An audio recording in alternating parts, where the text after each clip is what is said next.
estábamos en una relación de diálogo con los palestinos, es decir, un diálogo de paz que no prosperó, pero que básicamente, al estar en diálogo con los palestinos, los demás países del mundo árabe podían decir, bueno, como ese diálogo está dándose, lo apuntalamos afianzando relaciones con Israel, que aunque no se den totalmente, no le demos a Israel un triunfo de tener unas relaciones formales totalmente, con intercambio de embajadores, etcétera, etcétera, pero vamos apuntalando el proceso con los palestinos, manifestando que nosotros estamos de acuerdo y poniendo la condicionante de la resolución del problema palestino con el afianzamiento de las relaciones nuestras con ustedes, ¿no? Eso dirían los países árabes con respecto a Israel.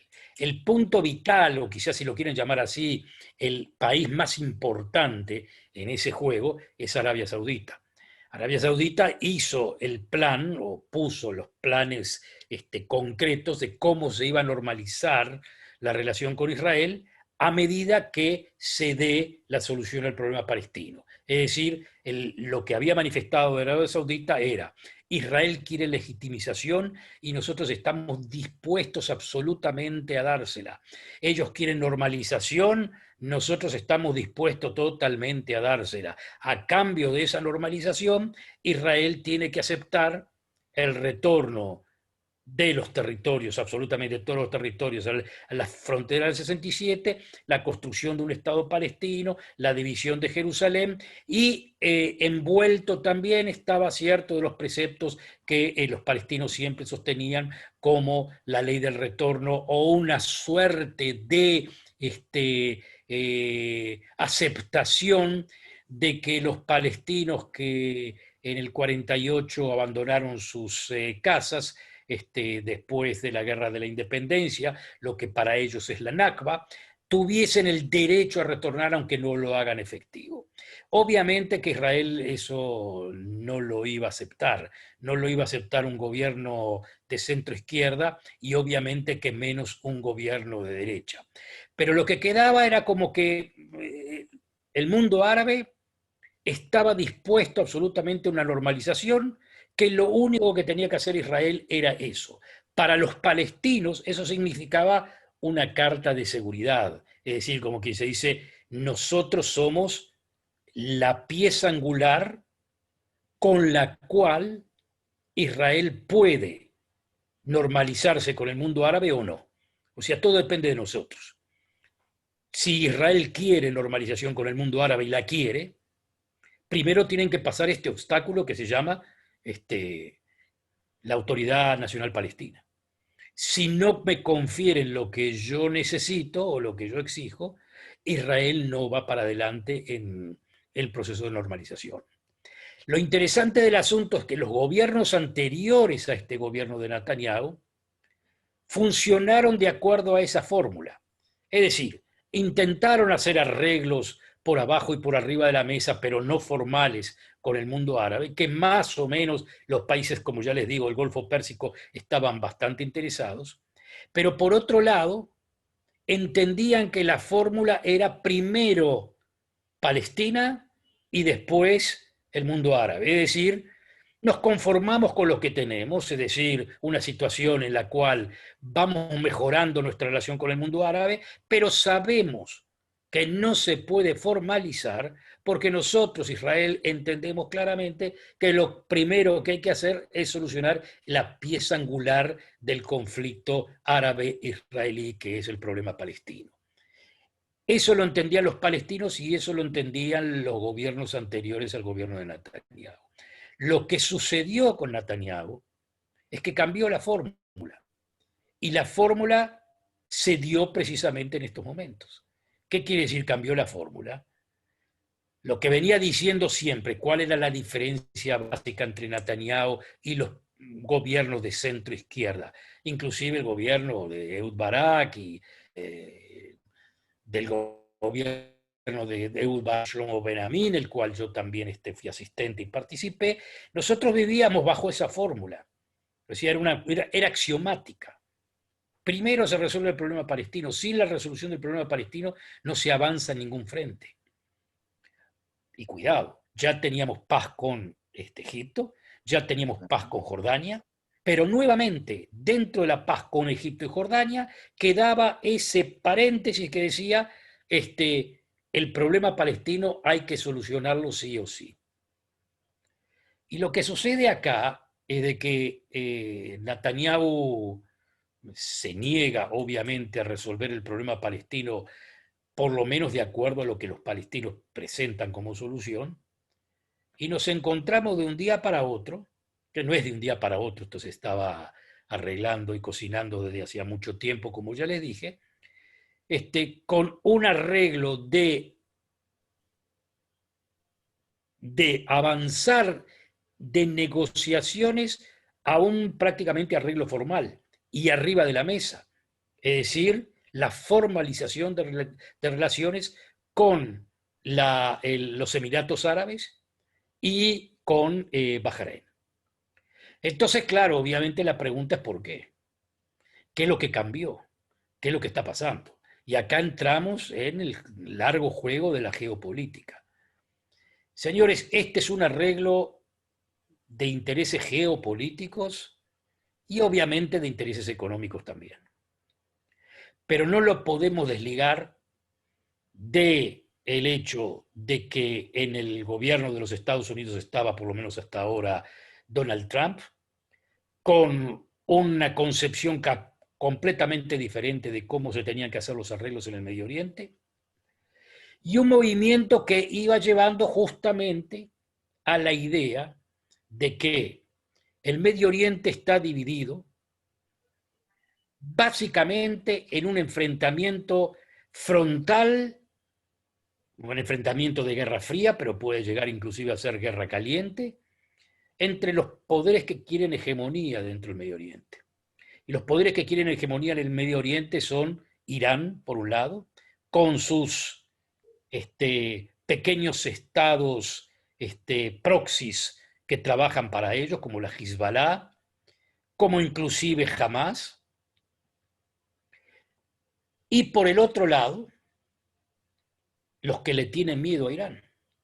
E Israel no es el único. Fundamentalmente el que le tiene miedo a Irán es Arabia Saudita y los países del Golfo Pérsico. Ahora, la expansión de Irán, como ya les digo, es en esta zona, pero también en el Yemen, también en Bahrein, y tiene sus ojos puestos en transformación de regímenes en el mundo árabe que sean mucho más allegados a la revolución iraní. Y obviamente que la idea de Irán es ser hegemónica en la zona, y para ser hegemónica de la zona, obviamente tiene acá dos elementos que tiene que barrer del mapa, en lo posible.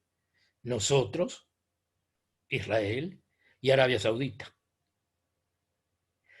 Ahora, si Irán ve eso con esos ojos, es obvio que Arabia Saudita ve con los ojos contrarios.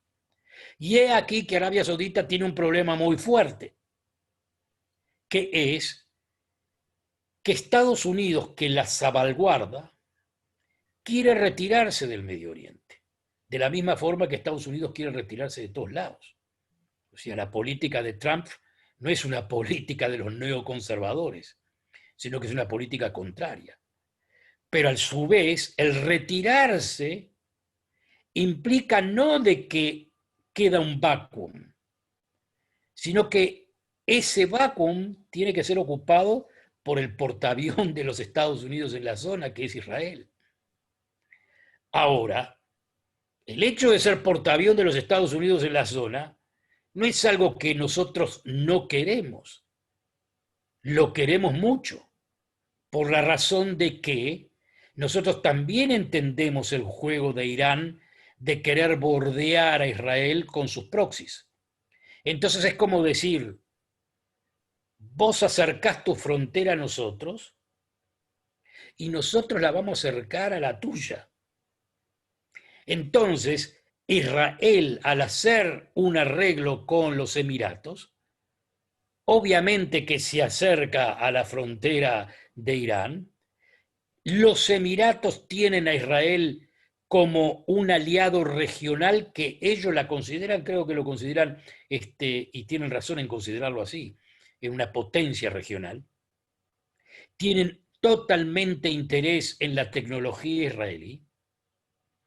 Y aparte de todo, a través de Israel, no es que necesitan acercarse mucho a Estados Unidos, pero ellos sí tienen intención muy clara de, a través de acercarse a Israel, mejorar su imagen interna, es decir, de regímenes que vamos a hablarlo claro, no son regímenes democráticos, son de regímenes autoritarios o autócratas muy desarrollados. La Unión, los Emiratos, obviamente que tienen muchísimo dinero, tienen muchísimo desarrollo, aparecen muy liberales en muchísimas cosas, pero básicamente ahí no hay democracia. Y es más, son sistemas que si nosotros queremos ver de alguna forma, si hay 8 millones o 9 millones, hay 8 millones en los Emiratos, prácticamente ciudadanos son 1.500.000. O sea que nosotros estamos hablando de una población ciudadana minoritaria con una gran población de migrantes que no son ciudadanos y que no tienen derechos políticos. Ahora, para los Emiratos es fundamental que a través de Israel se les limpie la cara, que a través de Israel se acerquen más a los Estados Unidos, y si lo queremos poner de otra forma, más que acercarse más a los Estados Unidos, que Israel ocupe el lugar de los Estados Unidos en los Emiratos. Entonces, en este arreglo quedó una cláusula que no del todo estaba clara, que era la cláusula de los aviones F-35. Los aviones F-35, o sea, son aviones de ataque que son prácticamente una computadora volante. Los aviones más importantes de ataque que hay en el mundo, que los tiene solamente Israel y Estados Unidos. Y que en el arreglo, aparentemente, aunque no está escrito en el arreglo, pero que aparentemente Israel concedió a los Estados Unidos la posibilidad de que Estados Unidos le facilite F-35 a los Emiratos. ¿Por qué? ¿Y por qué Israel no tiene que negarse o sí tiene que negarse, pero directamente cuál era la justificación? Bueno, porque si en estos momentos tenemos una relación de alianza frente a un enemigo común. Pero aparte de que tengamos un enemigo común, aparentemente las primeras visualizaciones de cómo se iban dando los arreglos entre Israel y los Emiratos eran, la verdad que lo primero que suena es como mucho más que un arreglo formal. Son arreglos de amistad, gente que ya en los Emiratos son totalmente, hasta lo diría con claridad, fanáticos de Israel. O sea, fanáticos en el sentido de querer visitar, querer hacer negocios importantes de primera, queremos tener negociaciones y tener la ayuda constante de Israel para lo que sea.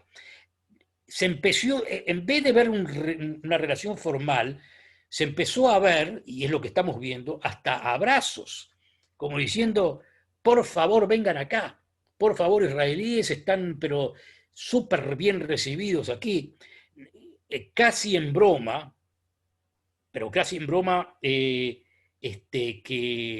no es broma, pero es como que dice medio broma, pero medio en serio.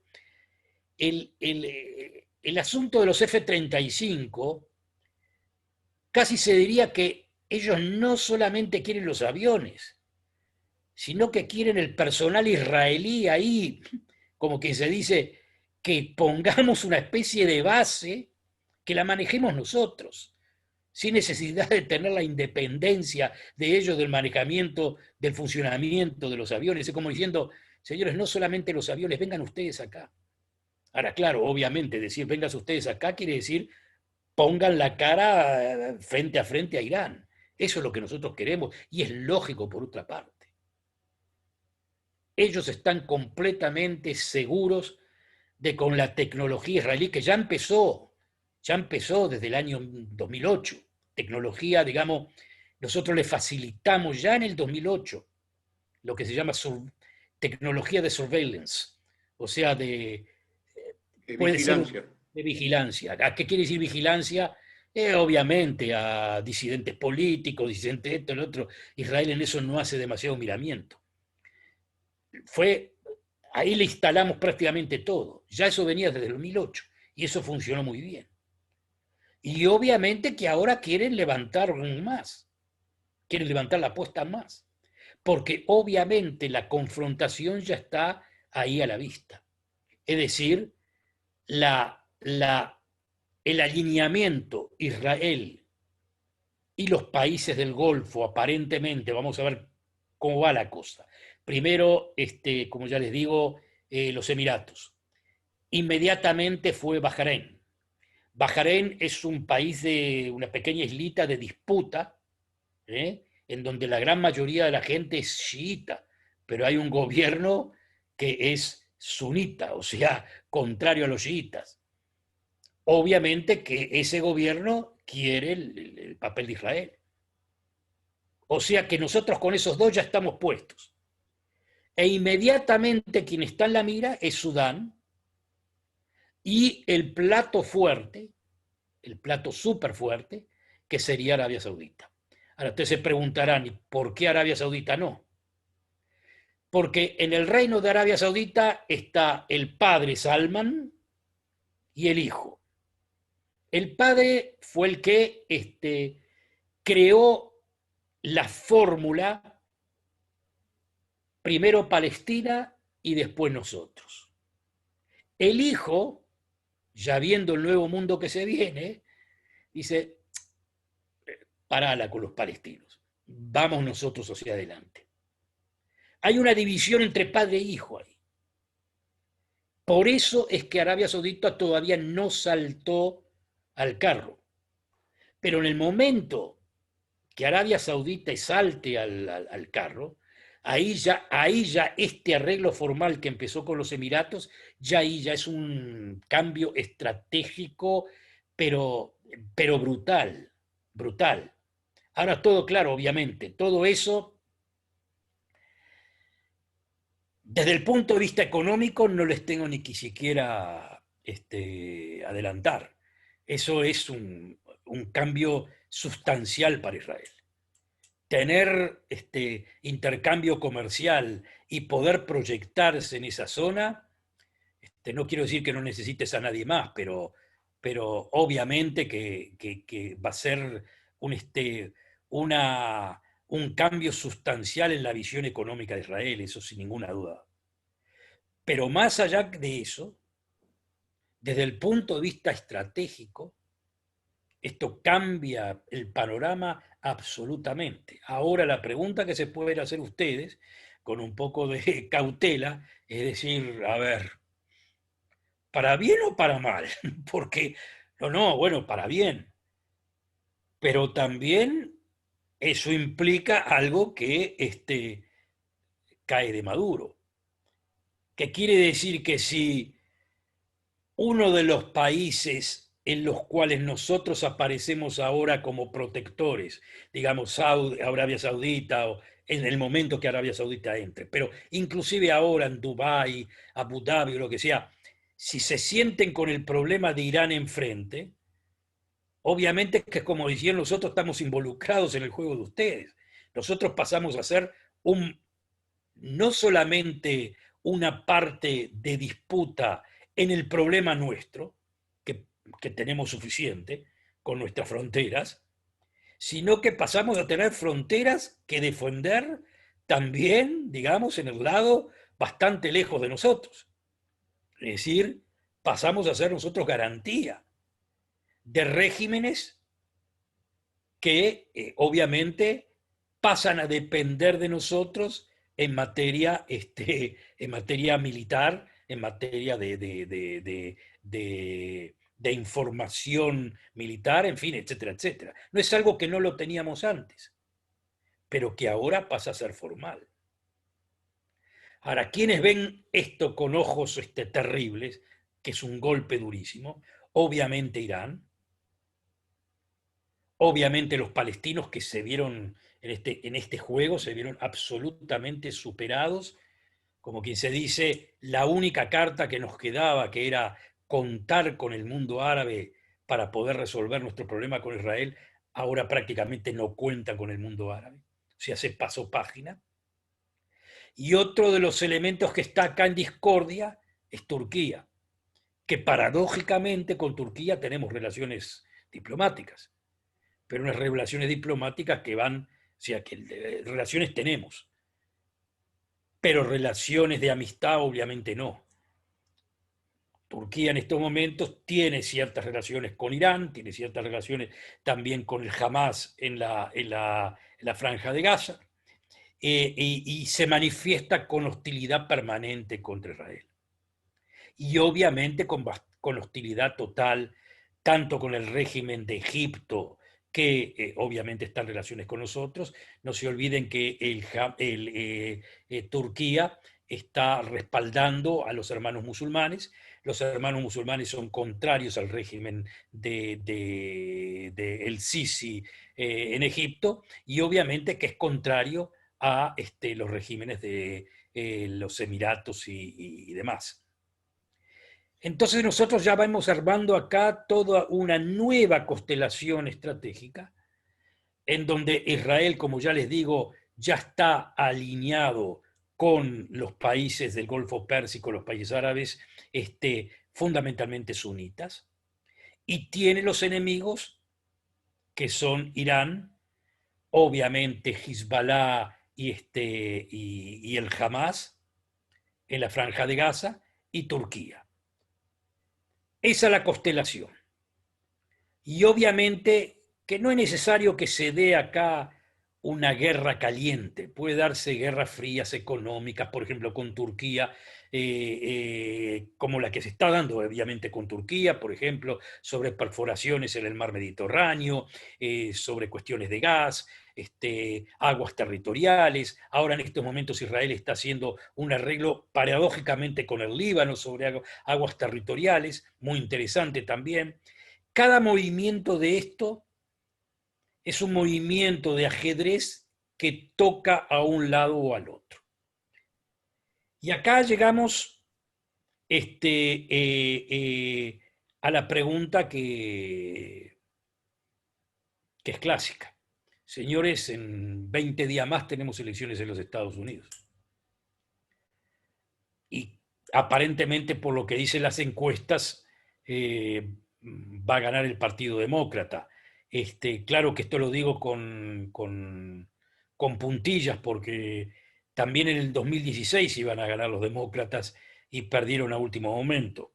Yo creo que, bueno, la situación de Trump en estos momentos no es de la mejor, pero lo dejo en el aire. Ahora, ¿qué puede pasar si los demócratas cambian su visión? Nuevamente nos faltó atar a todo esto el papel de los Estados Unidos, o el papel básicamente de Trump. Lo que hizo Trump inmediatamente, y a mí me parece hasta bien lógico, fue romper totalmente el pacto que había hecho Obama con Irán. Desbaratar eso. Eso era catastrófico, ese tratado, sencillamente catastrófico. Y el approach de Obama al Medio Oriente era prácticamente irrisorio. Lo que hizo Trump en definitiva fue cambiar absolutamente todo ese approach. Como diciendo, a los enemigos no los conquistás con amistad, los enemigos son enemigos, vos ayudás a los amigos, no a los enemigos. Es decir, sí, bueno, sí, tenés a Egipto, que es un régimen dictatorial, pero es un régimen dictatorial amigo. Y así sucesivamente. Y eso fue lo que hizo prácticamente Trump. Empezó el hostigamiento duro a Siria. Y el hostigamiento duro a Siria puso a Siria contra las cuerdas. Perdón, Siria y a Irán. Puso a Irán contra las cuerdas. La situación de Irán en estos momentos es desesperante. Y eso gracias a la política de Trump. Y a su vez levantó todo este escenario que a través de su yerno Kushner elaboró lo que se llamaba el nuevo plan de paz del Medio Oriente, que el nuevo plan de paz del Medio Oriente prácticamente lo confeccionó Kushner junto con Netanyahu. Y lo muy interesante del asunto, y eso ayudó mucho a que los países de los Emiratos entren en el juego, fue que en el arreglo que hizo el plan de paz de Kushner con Netanyahu, en definitiva, era un plan de paz en donde dejaba a los palestinos prácticamente sin ningún poder de nada. Y le daba a Israel la prioridad de anexar territorios. O sea, anexar parte de lo que supondría ser el Estado palestino. Ahora, miren qué interesante este juego, porque este es un juego de ajedrez. Y la verdad que fue inteligencia de Netanyahu también en ese sentido. La anexión que se manifestaba como que era la lógica, no iba a ser realizada. ¿Por qué no iba a ser realizada? Porque Estados Unidos también entendía que los países del Golfo Pérsico que quieren arreglo con Israel no iban a poder aceptar la anexión. Entonces, antes de que la pidan, ya la anexión era un asunto que estaba en el papel, pero que no iba a ser materializado. Y eso Netanyahu lo sabía. Y cuando el embajador de los Emiratos en Washington escribe ese famoso texto que decía anexión o normalización, como dando a entender, si ustedes anexan, no se normalizan con nosotros. Pero ya la anexión no era parte del juego, o sea que Netanyahu concede la anexión, es como conceder plata que no tenés, como que estás dando un cheque sin fondo. El cheque no existía, no iba a haber materialización de nada, pero Netanyahu la concede y los Emiratos la toman como una concesión de Netanyahu hacia ellos. Que como ya les digo, Netanyahu, a pesar de que lo dijo, señores, la anexión todavía está en juego, no dijimos que no, bueno, no dijimos que no, sí dijimos que no, no vamos a anexar, y los que entendieron eso fueron directamente como que se dice, los socios de Netanyahu en el movimiento de derecha, que entendieron exactamente que Netanyahu no se iba a jugar por la anexión, porque les servía, y es cierto, les servía mucho más, una relación con los Emiratos que una anexión que de facto es anexión. No sé si me explico. Israel no se va a ir de los territorios. Pero hacer esa anexión formal es diferente que mantenerla dentro del plano de que, bueno, está ahí, pero siempre va a ser debatida. Probablemente no va a ser debatida y el conflicto israelí-palestino quede dentro del marco del management. Para los Emiratos, el que quede en el marco del management quiere decir, bueno, que en algún momento trataremos de solucionarlo. Pero cuando decimos, bueno, en algún momento trataremos de solucionarlo, quiere decir nunca. Lo tenemos ahí como un ítem, pero bueno, pero nada, no existe. Entonces, Netanyahu vendió un producto que el producto no existía y lo vendió a precio de oro. Ahora, entonces ustedes dirían que, bueno, como para ir redondeando, y ese, digo, esa movida magistral le da réditos políticos. En tiempos normales le hubiese dado réditos políticos totales. Pero como ustedes saben, en tiempos de pandemia, esos réditos políticos se pierden porque a la gente en este momento lo único que le interesa es parnuse, es trabajar. Cuidado que cuando empiece a darse las relaciones comerciales con los países con los Emiratos, esto va a ser un auge económico impresionante. Pero la gente no tiene paciencia para esperar hasta que se dé ese momento o se empiece a dar. lo que se necesita hoy en día es abrir los negocios, volver a las escuelas, en fin. Eso es lo que le preocupa a la gente de Israel como a cualquier lugar del mundo, ¿no? Entonces, paradójicamente, para bien o para mal, estos arreglos que a mi entender son arreglos magistrales. Repito, no un arreglo de paz, pero un arreglo de formalización de relaciones que por el momento tiene más importancia desde el punto de vista estratégico que un arreglo de paz. Pero que desde el punto de vista táctico personal del gobierno de Netanyahu, los réditos son muy pequeños por la situación que se vive. Por la situación que se vive. Y eso es una situación que, claro, que, bueno, tendríamos que estar en estos momentos festejando estas relaciones, en fin, etcétera, etcétera, pero que no se pueden festejar por la situación que está. Ahora, nuevamente, la última palabra al respecto. Todo puede cambiar con un gobierno de Biden, con un gobierno democrático. El Partido Democrático de los Estados Unidos es una casa no demasiado entendible, con mucha fuerza de izquierda, todavía la mantienen. Biden y Harris son muy centrados, eso no hay ninguna duda, no ningún problema con ellos, pero el partido está muy volcado a la izquierda. Habrá que ver cómo se van desarrollando las cosas ahí. Pero, y aparte, obviamente, que a pesar de que todo el mapa político de Israel fuera del partido árabe dentro de la Knesset israelí, todos felicitaron y apoyaron los arreglos, en fin, etcétera, etcétera, obviamente que, como ya les digo, por la situación interna política tan dura a raíz de la pandemia y de los cargos judiciales que tiene Netanyahu, su situación política personal es bastante precaria. O sea que acá tenemos, como ya les digo, dos condicionantes que son clarísimas. Uno, que es lo que pasa en Estados Unidos, y dos, si Netanyahu queda en el poder o no.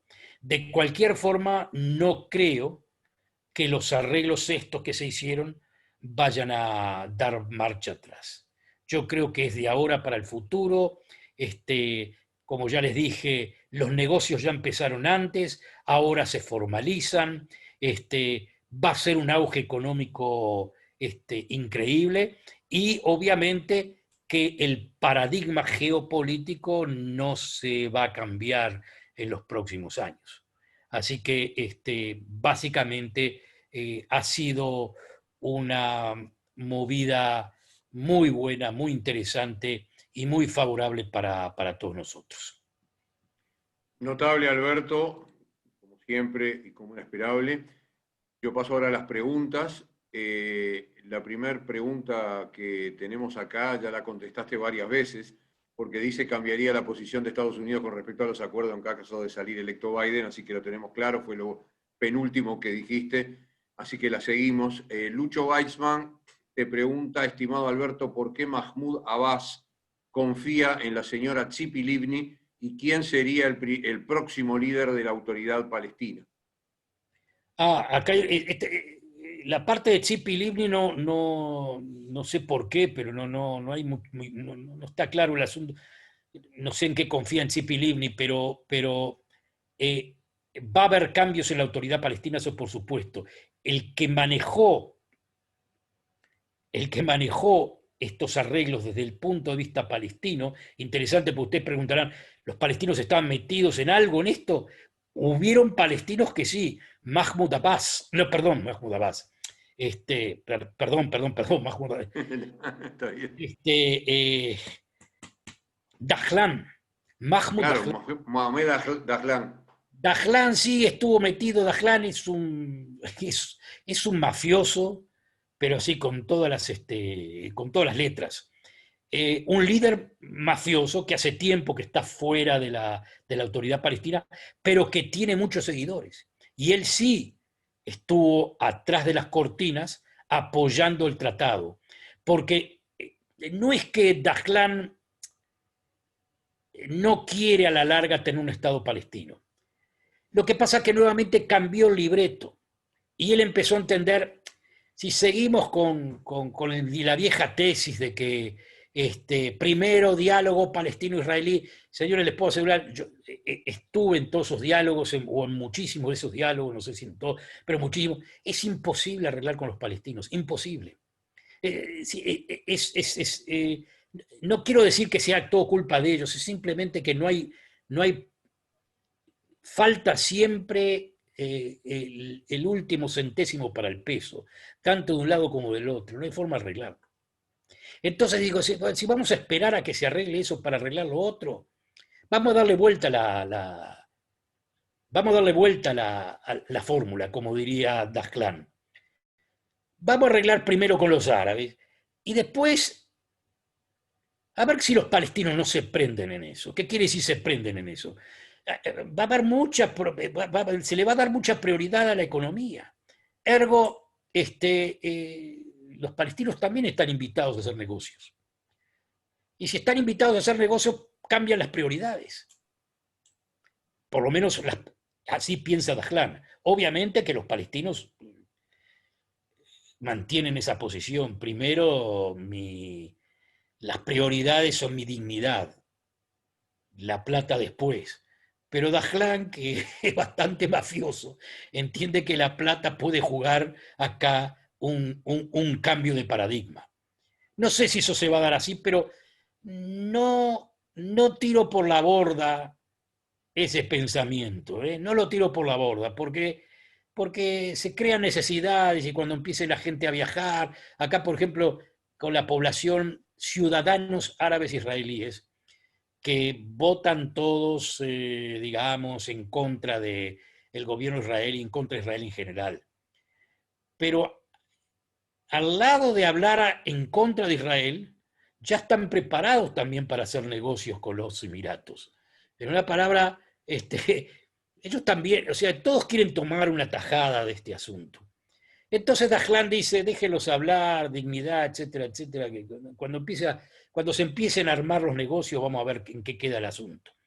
Así que,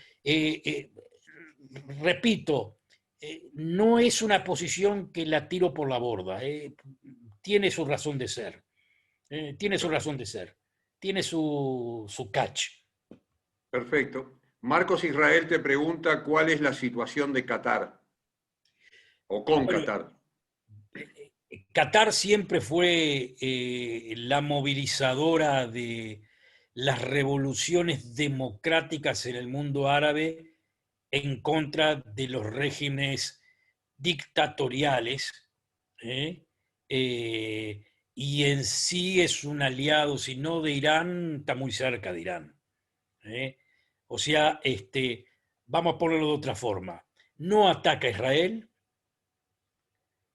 pero no es, digamos, de los que colabora en esta clase de movimiento que supere el problema palestino a través de negociaciones que pasen por, digamos, por el costado de los palestinos.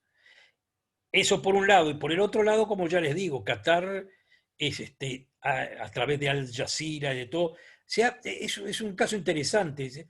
Es como que ha comprado su participación en movimientos populares cuando ellos mismos no son un movimiento, no son un país democrático. ¿Eh? Pero, bueno, ahí está el asunto.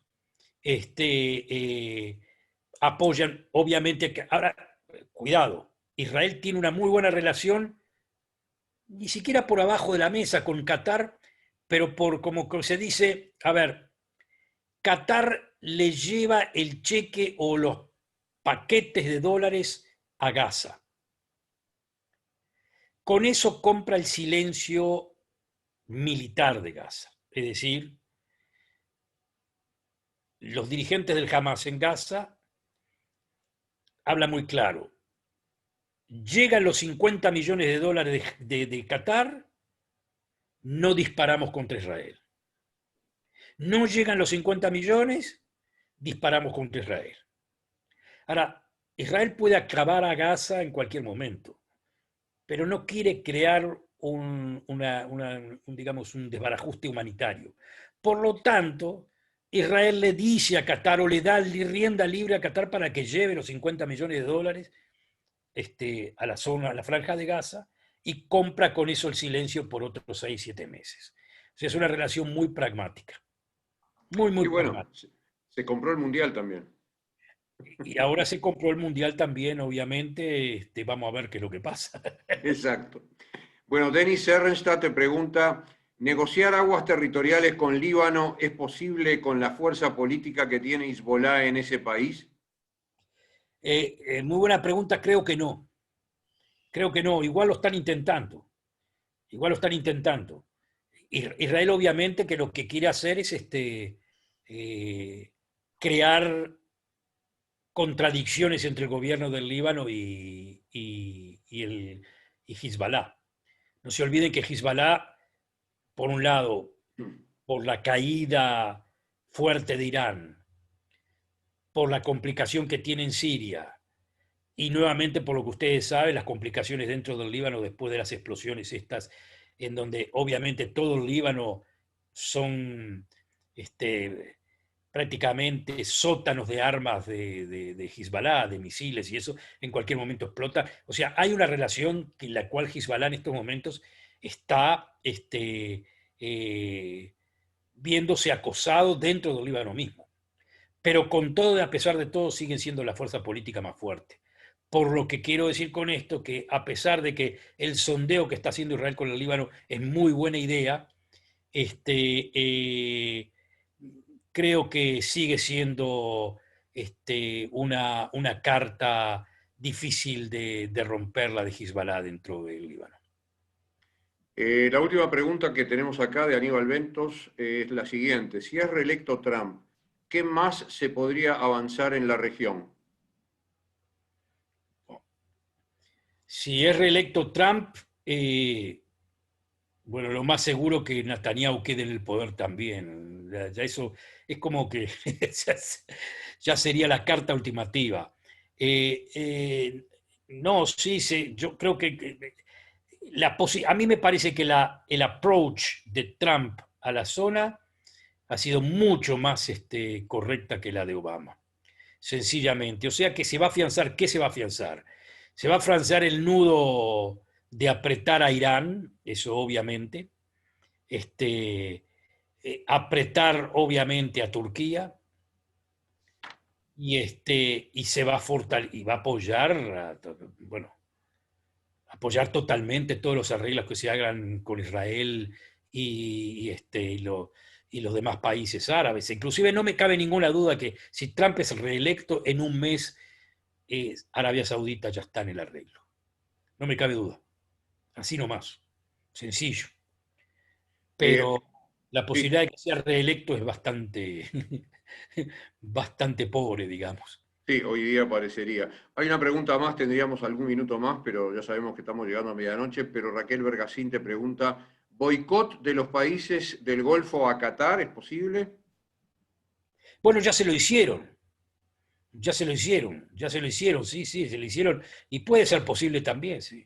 Sí, Qatar está en una situación muy problemática con los países del Golfo Pérsico. Es decir, está en una posición, es obvio que lo miran mal. Si Qatar pide democratización, ¿qué democratización? No existe eso. Claro, claro. Bueno, siendo casi la medianoche en Israel, no para nosotros, en lo que me es personal ha sido un placer y un privilegio, la verdad, poder verte y poder disfrutar de esta clarísima y formidable exposición que debe haber esclarecido a los más de 70 participantes en esta charla. Te digo muchísimas gracias, le paso, no sé cómo está Bernardo de teléfono, de micrófono, pero le paso a Bernardo y a Enrique para que con el nombre de la institución se despidan de ti. De mi parte, de vuelta, un abrazo enorme y muchísimas gracias por tu disertación, Alberto. Bernardo y Enrique, Bueno, adelante. bueno, Alberto, ¿me escuchan ahora? Ahora sí. Bueno, la verdad es un placer verte, aunque sea en Zoom, conocerte, te conocemos hace muchísimos años. muy esclarecedora todo lo que nos has dado. Realmente un abrazo y un agradecimiento de todos acá desde Uruguay y un reconocimiento a tus conocimientos. Y la manera de venir de Uruguay está siempre abierta para ti. No sé, Enrique, por favor. Sí, bueno, Alberto, mi hermano, muchas gracias por esta disertación. Yo siempre digo que cuando nosotros aquí en Uruguay hablamos de política, sobre todo de política israelí, en realidad no sabemos nada de nada. Nos tomamos como bueno lo que nos dice la prensa y en realidad en estas cosas, y vos sos un maestro en eso, hay que leer entre líneas y hay que saber exactamente qué significado puede tener cuando alguien manifiesta algo que para el gran público quiere decir una cosa y para la realidad es otra. Así que me saco el sombrero contigo, mi querido hermano Albertito. Un placer verte, cariños a Liliana, a los chicos, que ande todo bien. Muchas gracias a todos los que participaron y de vuelta, buenas noches para ti, buenas tardes para todos.